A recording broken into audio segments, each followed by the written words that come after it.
to Fun Facts with Faith. I'm filming it at my desk today because I cleaned it off. You should be so proud. Today's fun fact is one that should be known to most of my classmates, but might be new to some other people. Mom, it's a friendly science fact, I promise, okay? We're gonna talk about the recurrent laryngeal nerve, AKA the dumbest nerve in existence. All right, here's my snazzy diagram. So here's the brain.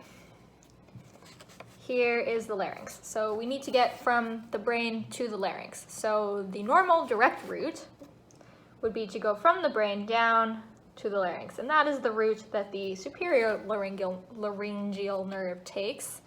Very rational. Brain, larynx, direct. The recurrent laryngeal nerve, however, decides to take a detour. So it branches off the vagus. So it goes all the way down, down, down, down, down, down. And it loops under the aorta. And then it comes up to hit the larynx from the bottom. Okay? That's the left recurrent laryngeal nerve. The right recurrent laryngeal nerve is also pretty dumb, but it's slightly less dumb because it goes under the subclavian instead of the aorta. So it's like slightly less. So for reference, I mean, here's my brain in here. My larynx is like here, okay? My aorta, well, let's see, my right subclavian artery is,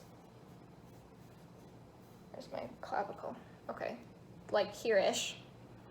And my aortic arch is probably somewhere in this vicinity. So we've gone from the brain down all the way under this and then back up to here.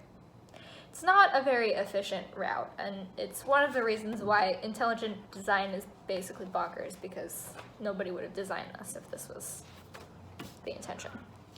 And the reason that it does that comes from embryology and the fact that once upon a time we were all fish. Fish have these pharyngeal arches, there's like a whole bunch of arteries, and then the nerve goes directly from the brain to the larynx equivalent in fish, but it goes under this fourth arch, and in humans, during embryonic development, that arch sort of gets dragged downward into the chest and becomes the aorta, and it drags the nerve with it. So like we can explain why this happens, but it doesn't make it less dumb. And if it's dumb in humans, which it is, it's even more dumb in something like a giraffe, right? Like in a human, the detour is a matter of a few extra inches, like not ideal, but nerves conduct pretty fast, like it works out.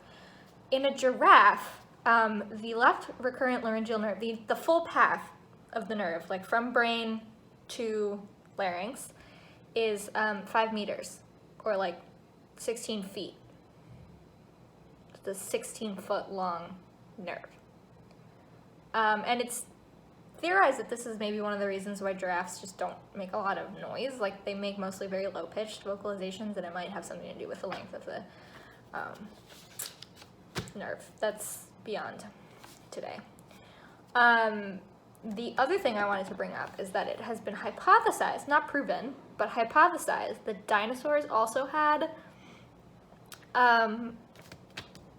this kind of setup for their recurrent laryngeal nerve, in which case, if you imagine one of those like super long neck dinosaur guys, the sauropods, they would have had a nerve that was like 100 feet long,